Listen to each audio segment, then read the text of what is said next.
அன்பு தமிழ் சொந்தங்களே, அன்பார்ந்த பெரியோர்களே, தாய்மார்களே, நேற்று நம்முடைய பாரத பிரதமர் தலைமையிலான நம்முடைய அரசு 3வது முறையாக நாம் ஆட்சிக்கு வந்த பிறகு தொடர்ந்து தாக்கல் செய்திருக்கக்கூடிய முதல் பட்ஜெட். இந்தியா முழுவதுமே பெரும் வரவேற்பை பெற்றிருக்கக்கூடிய இந்த பட்ஜெட் குறிப்பாக பெண்களுக்கு, குழந்தைகளுக்கு, நடுத்தர மக்களுக்கு, ஏழை மக்களுக்கு, விவசாய பெருமக்களுக்கு எல்லோருக்கும் கூட ஒரு சிறப்பு செய்வதாக அமைந்திருக்கிறது. இதை தாண்டி இளைஞர்களுக்கும் ஒரு பெரிய அளவில் பல திட்டங்களை கொண்டு வந்திருக்கின்றார்கள். வழக்கம் போல தமிழகத்தினுடைய முதலமைச்சர் மாண்புமிகு திரு மு.க. ஸ்டாலின் அவர்கள் இந்த பட்ஜெட் சரியில்லை, தமிழகத்தை புறக்கணித்திருக்கின்றார்கள். அதனால் இந்த வாரம் நடக்க இருக்கக்கூடிய நித்தி ஆயோக் கவர்னிங் கவுன்சில் மீட்டிங்க்கு நான் புறக்கணிப்பதாக சொல்லியிருக்கின்றார்.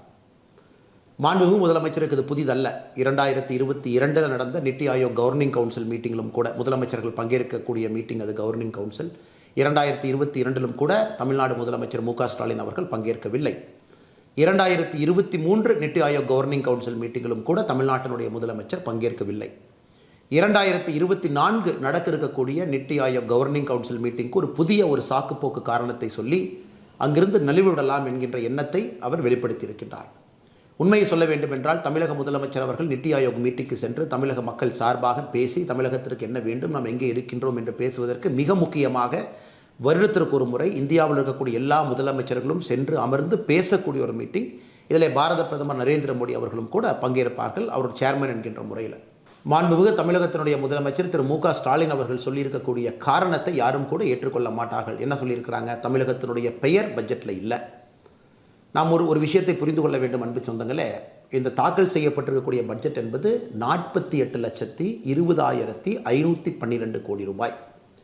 இந்த 48,20,512 கோடியும் தமிழகத்தில் இருக்கக்கூடிய மக்களுக்கும் இந்தியாவில் இருக்கக்கூடிய எல்லா மக்களுக்கும் மத்திய அரசு கொடுக்க வேண்டும். அதுக்கு தான் இந்த பட்ஜெட். இந்த ஆண்டு முழுவதும் எப்படி இருக்கணும்? இதற்கு முன்பு யூபிஏ அரசு 10 ஆண்டு காலம் யூபிஏ அரசில் அவர்கள் போட்டிருக்கக்கூடிய பட்ஜெட்டில் தமிழகம் என்கின்ற வார்த்தை, தமிழ்நாடு என்கின்ற பெயர் எத்தனை முறை வந்திருக்கு? நீதியமைச்சராக பி. சிதம்பரம் அவர்கள் பலமுறை பட்ஜெட்டை கொடுத்துருக்குறாங்க. எத்தனை முறை வந்திருக்கு? 2004-05 பட்ஜெட்டில் வரவே இல்லை தமிழ்நாடு என்கின்ற பெயர். 2005-06 தமிழ்நாடு என்கின்ற பெயர் வரவே இல்லை. 2006-07 தமிழ்நாடு என்கின்ற பெயர் வரவே இல்லை. 2007-08 54 கோடி ரூபாய் என்கின்ற மொத்த அடிப்படையில் 2 முறை தமிழகத்தினுடைய பெயர் இருந்துச்சு. 2008-09 ஒரு முறை தமிழகத்தினுடைய பெயர் 300 கோடி ரூபாய்க்கு இருந்துச்சு. 2009-10 தமிழகத்தினுடைய பெயர் இல்லை. 2010-11 ஒரு முறை தமிழ்நாடு என்கின்ற வார்த்தை இருந்துச்சு, 200 கோடி. 2011-12 இல்லை. 2012-13 இல்லை. ஸோ மொத்தமாக 13-14 ஒரு முறை 7,500 கோடி. மொத்தமாக 10 ஆண்டுகளில் தமிழகம் என்கின்ற பெயரை பயன்படுத்தி சிறப்பு நிதி அந்த திட்டத்திற்காக ஒதுக்கி இருப்பது 8,054 கோடி ரூபாய். யூபிஏவுடைய 10 ஆண்டு 2004-14. நாம் ஆட்சிக்கு வந்த பிறகு நம்முடைய வேறு பட்ஜெட்டில் தமிழகம் என்கின்ற வார்த்தையை 2014-15 பட்ஜெட்டில் 2 முறை பயன்படுத்தி இருக்கின்றோம், 129 கோடி. 2015-16 ஒரு முறை பயன்படுத்தி இருக்கின்றோம், 2021 கோடி. 2021-22 ஒரே நேரத்தில் தமிழகம் என்கின்ற பெயரை பயன்படுத்தி 1,03,000 கோடி ரூபாய். குறிப்பாக தமிழகத்தினுடைய சாலை விரிவாக்கத்திற்காக 1,03,000 கோடி. ஸோ இதுவரை நாம் தமிழகம் என்கின்ற வார்த்தையை பயன்படுத்தி 1,05,150 கோடி ரூபாய். ஸோ உண்மையை சொல்ல போனால் இந்த 48,20,152 கோடி ரூபாய் எல்லா மாநிலத்துக்கும் வரும். ஒரு பட்ஜெட்டில் எல்லா மாநிலத்தினுடைய பெயரையும் அவர்கள் சொல்வது கிடையாது. எல்லா மாநிலத்துக்கும் அது வரும். ஏதாவது ஒரு பெயர் மாநிலத்தினுடைய பெயரை ஒரு தமிழ்நாடு என்கின்ற பெயரை சொல்லியிருக்கக்கூடிய காலகட்டம் 2021-22 1,03,000 கோடியில் வேறு மாநிலத்தினுடைய பெயர் இருக்காது. ஆனால் இதையெல்லாம் ஒரு சாக்குப்போக்கு காரணமாக எடுத்துக்கொண்டு நான் நித்தி ஆயோக் கவர்னிங் கவுன்சில் மீட்டிற்கு செல்ல மாட்டேன் என்று முதலமைச்சர் சொல்வதை யாரும் கூட ஏற்றுக்கொள்ள மாட்டார். ஸோ இப்படி பேசக்கூடிய முதலமைச்சர் அவர்கள் யூபிஏ கூட்டணியில் இருந்த பொழுது தமிழகம் என்கின்ற பெயரை பயன்படுத்தி யூனியன் பட்ஜெட்டில் அதற்காக ஒதுக்கி இருப்பது 8,054 கோடி. ஆனால் இன்னைக்கு நம்முடைய ஆட்சியில் தமிழகம் என்கின்ற பெயரை பயன்படுத்தி 1,05,150 கோடி. இது இல்லாமல் 10,76,000 கோடி ரூபாய் கடந்த 10 ஆண்டுகள் இந்த பட்ஜெட் இல்லாமல் கடந்த 10 ஆண்டுகளில் தமிழகத்திற்கு வந்திருக்கக்கூடிய நிதி என்பது நமக்கு தெரியும், எல்லோருக்கும் தெரியும். அதனால் முதலமைச்சருடைய இந்த முதல் பொய்யை உங்களுக்கு தோலுரித்து காட்ட வேண்டும் என்று நாங்கள் விரும்புகின்றோம். தமிழகத்தை எப்பொழுதும் பாரத பிரதமர் நரேந்திர மோடி அவர்கள் புறக்கணிக்கவில்லை, புறக்கணிக்க போவதும் இல்லை. உதாரணத்துக்கு இந்த பட்ஜெட்டில் குஜராத் பேர் இல்லை, இந்த பட்ஜெட்டில் கர்நாடகாவினுடைய பேர் இல்லை, இந்த பட்ஜெட்டில் மகாராஷ்டிராவினுடைய பேர் இல்லை, இந்த பட்ஜெட்டில் பாரதிய ஜனதா கட்சி ஆளுகின்ற மாநிலத்தினுடைய பெயர் இல்லை. அதுக்கு என்ன காரணம்? அந்த மாநிலத்திற்கு செல்ல வேண்டிய நிதி இந்த 48,20,512 கோடி ரூபாயில் போயிடும். அதனால் 2 மாநிலத்தினுடைய பேரை மட்டும் சொல்லிட்டாங்க, எங்கள் மாநிலத்தினுடைய பேரை சொல்லலை, அதனால் எங்களுக்கு நிதி இல்லை என்று சொல்வதை எப்படி சொல்கிறதுங்க? கல்யாணத்துக்கு போயிட்டு சீப்படித்து ஒழிச்சு வச்சுட்டா கல்யாணம் நடக்காது என்று சொல்வதை போல தமிழகம் என்கின்ற பெயரை பட்ஜெட்டில் சொல்ல, அதனால் தமிழகத்திற்கு நிதி வராது என்கின்ற பொய்யை முதலமைச்சர் அவர்கள் சொல்லிக் கொண்டிருக்கின்றார்.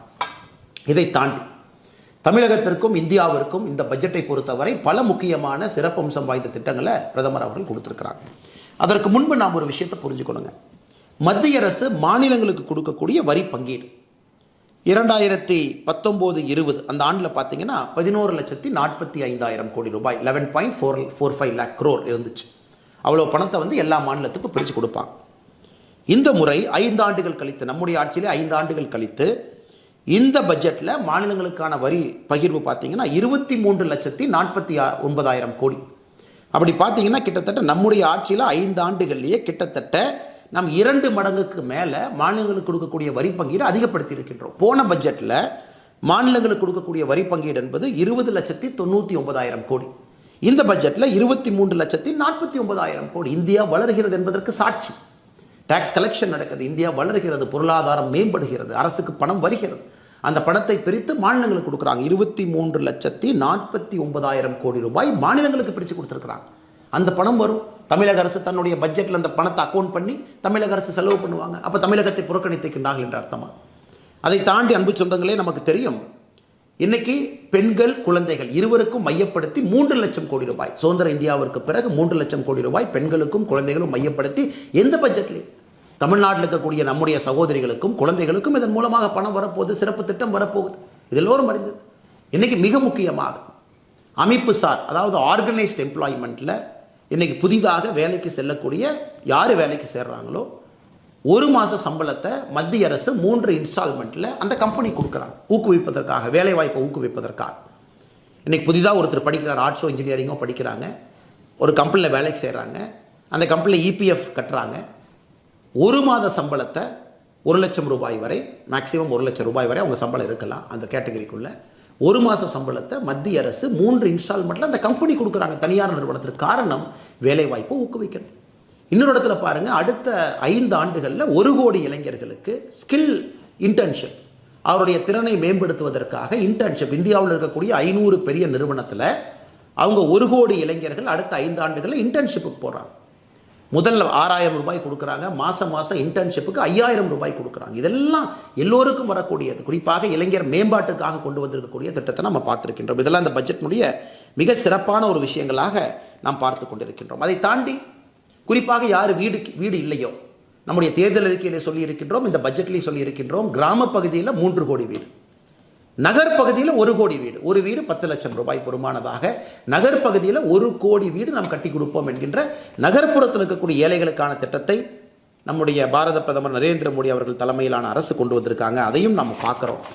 அதையெல்லாம் தாண்டி உள்கட்டமைப்பு 11,11,111 கோடி ரூபாய், சாலைகள், துறைமுகங்கள், நம் போக்குவரத்தை வேகப்படுத்துவதற்காக நாம் கட்டக்கூடிய எல்லா உள்கட்டமைப்புக்கும் கூட 11,11,111 கோடி ரூபாய் நாம் ஒதுக்கீடு செய்து காட்டியிருக்கின்றோம். அதை தாண்டி இன்றைக்கி சோலார் 1 கோடி வீடுகளுக்கு கிட்டத்தட்ட 300 யூனிட் இலவசம். அது எந்த அளவுக்கு இந்தியாவில் கரண்ட் பில் குறையும். அதுவும் தமிழகத்தில் பார்த்தீங்கன்னா 3 முறை கரண்ட் பில் ஏற்றி வச்சிருக்கிறாங்க. இதையெல்லாம் பிரதமர் அவர்கள் கொண்டு வந்துட்டு இருக்காங்க. தமிழகத்தில் சோலாரை உருவாக்குவதற்கு ஏதாச்சும் அவங்க பண்ணியிருக்கிறாங்களா? இந்த கேள்விக்கெல்லாம் முதலமைச்சர் அவர்கள் பதில் சொல்வதற்கு தயாராக இல்லை. மற்ற எல்லா விஷயத்தையும் அவங்க பேசுகிறாங்க. இன்றைக்கி சோலார் மின் திட்டம் விரிவாக்கத்திற்கு மட்டுமே 1,28,00,000 அப்ளிகேஷன் வந்திருக்குது பாருங்கள், 1 கோடி பேர் அந்த திட்டத்திற்கு. அதை தாண்டி முத்ரா கடன் திட்டம், குறிப்பாக தமிழகத்தை பொறுத்தவரை முத்ரா கடனிலே அதிகமாக பயன்பெறக்கூடிய ஒரு மாநிலம். 10 லட்சம் ரூபாயில் இருக்கக்கூடிய கடன் உச்சவரம்பு இன்றைக்கி 20 லட்சம் ரூபாய் கொண்டு போயிருக்கிறாங்க. இது எல்லோருக்கும் கூட மிக முக்கியமான ஒரு விஷயமாக நாம் பார்க்கின்றோம். அதெல்லாம் தாண்டி இன்றைக்கி புற்றுநோயாளிகள் பயன்பெறும் வகையில் அவங்க பயன்படுத்தக்கூடிய 3 முக்கியமான மருந்துகளுக்கு வரி விலக்கு இருக்குங்க. உள்நாட்டு உற்பத்தியை ஊக்குவிக்க மொபைல் ஃபோன் சார்ஜர் மீதான வரி 15% குறைச்சிருக்கிறாங்க. லித்தியம் கோபால்ட் 25 கனிமங்கள் மீதான வரியை குறைச்சிருக்கிறாங்க. தங்கம் வெள்ளி மீதான சுங்க வரி 6% குறைவு. இன்றைக்கே தங்கம் பார்த்தீங்கன்னா ரேட் 2,000 ரூபாய் மார்க்கெட்டில் குறைஞ்சிருக்கு. அதை தாண்டி ஒரு துறையாக பாருங்கள், வேளாண்மை துறைக்கு 1,51,000 கோடி, கல்விக்கு 1,25,000 கோடி, மகளிர் நலன் பெண்கள் குழந்தைகள் 3 லட்சம் கோடி, உள்கட்டமைப்பு 11,11,111 கோடி, பாதுகாப்பு 4,54,000 கோடி, ஊரக வளர்ச்சி 2,65,000 கோடி, உள்துறை 1,50,000 கோடி, தகவல் தொழில்நுட்பம் 1,16,000 கோடி, சுகாதாரம் 89,287 கோடி, மின்சாரம் சம்பந்தப்பட்ட துறைகளுக்கு 68,789 கோடி. இதெல்லாம் பார்த்தீங்கன்னா 48,20,512 கோடி ரூபாயும் இந்தியாவில் இருக்கக்கூடிய எல்லா மக்களுக்கும் பகிர்ந்தளித்திருக்கிறாங்க. அதனால் இவர்கள் சொல்லக்கூடியது முழு பொய்யை. இவங்க நித்தி ஆயோக் போகிறதுக்கு மனசு இல்லை. தமிழ்நாட்டுக்கு தேவையான விஷயங்களை பேசி கொண்டு வருவதற்கு முதலமைச்சரால் முடியாது. 2022 முதலமைச்சர் போல, 2023 போலிங்க, 24 போக மாட்டேன்னா என்ன அர்த்தங்க? வருடத்திற்கு ஒரு முறை இந்தியாவினுடைய எல்லா முதலமைச்சர்களும் பாரத பிரதமரோடு சந்திக்கக்கூடிய கவர்னர் கவுன்சில் மீட்டிங். அந்தந்த மாநிலத்தை பற்றி எல்லோருக்கும் பேசுவதற்கு உரிமை இருக்குது. அதனால் முதலமைச்சருக்கு போவதற்கு மனமில்லை. அதற்கு சாக்கு போக்கு சொல்வதற்காக இதை கையில் எடுத்துக்கொண்டு முதலமைச்சர் அவர்கள் நாடகம் ஆடுகின்றார். அதனால் பாரதிய ஜனதா கட்சியினுடைய கோரிக்கை, மாண்புமிகு தமிழகத்தினுடைய முதலமைச்சர் அவர்கள் செல்லணும். தமிழக மக்களுக்காக பேசுகிறாங்க. அவர் குடும்பத்தையோ திமுகவையோ அவர் என்கின்ற தனி மனிதனையோ போய் ரெப்ரசென்ட் பண்ணுறக்கு அந்த மீட்டிங் இல்லைங்க. தமிழ்நாட்டினுடைய பிரச்சனையெல்லாம் சொல்கிறக்கு, தமிழ்நாட்டுக்கு இன்னும் அடுத்த வருஷம் அதிகமாக வரி வேணும், இன்னும் புதிய திட்டங்களுக்கு பணம் வேண்டும், இது வேண்டும், இன்னும் மத்திய அரசு பணம் கொடுக்க வேண்டும், எதாக இருந்தாலும் முதலமைச்சர் நியாயமான முறையில் போய் நித்தி ஆயோக்கில் கேட்டால் தாங்க பணம் வரும். அப்போ தான் அடுத்த பட்ஜெட்டுக்கு கொண்டு போக முடியும். அதற்கு ஆளுங்கட்சியாக மத்தியில் இருக்கக்கூடிய பாரதிய ஜனதா கட்சி, இங்கே இருக்கக்கூடிய நாங்களும் அதற்கு போராடுகின்றோம். முதலமைச்சர் போய் பேசணும். அங்கே போய் பேசவே மாட்டோம். தென் தமிழகத்தில் தண்ணி பிரச்சனை, பணம் வேண்டும். இன்றைக்கி தென் தமிழகத்தில் குறிப்பாக படித்துவிட்ட இளைஞர்களுக்கு வேலை வாய்ப்பு இல்லை, அது பேசணும். தமிழகத்தில் ஆனைமலை நல்லாறு திட்டத்திலிருந்து பல திட்டங்களுக்கு ஆயிரக்கணக்கான கோடி ரூபாய் பணம் வேண்டும், அதை பற்றி முதலமைச்சர் பேசணும். தமிழகத்திற்கு வேறு என்ன பணம் வேண்டும்? சென்னை மெட்ரோ மத்திய அரசு மாநில அரசு இருவரும் இணைந்து செயல்படுத்தக்கூடிய திட்டம், அது கோயம்புத்தூருக்கு வேணும்னு கேட்குறாங்க. அது தமிழகத்தில் இருக்கக்கூடிய எல்லா பெரிய ஊர்களுக்கும், மதுரைக்கு வேண்டும், எல்லா ஊர்களுக்கும் வேண்டும் என்று கேட்குறாங்க. அதை முதலமைச்சர் போய் கோரிக்கையாக வைக்கட்டும், நித்தி ஆயோக பயன்படுத்தட்டும். அந்த கோரிக்கையில் நியாயம் இருந்தால் நாங்களும் முதலமைச்சரோடு சேர்ந்து பேசுகின்றோம். தமிழகத்திற்கு வர வேண்டிய பணத்தை கொண்டு வருவதற்கான எல்லா முயற்சி எடுக்கிறோம்.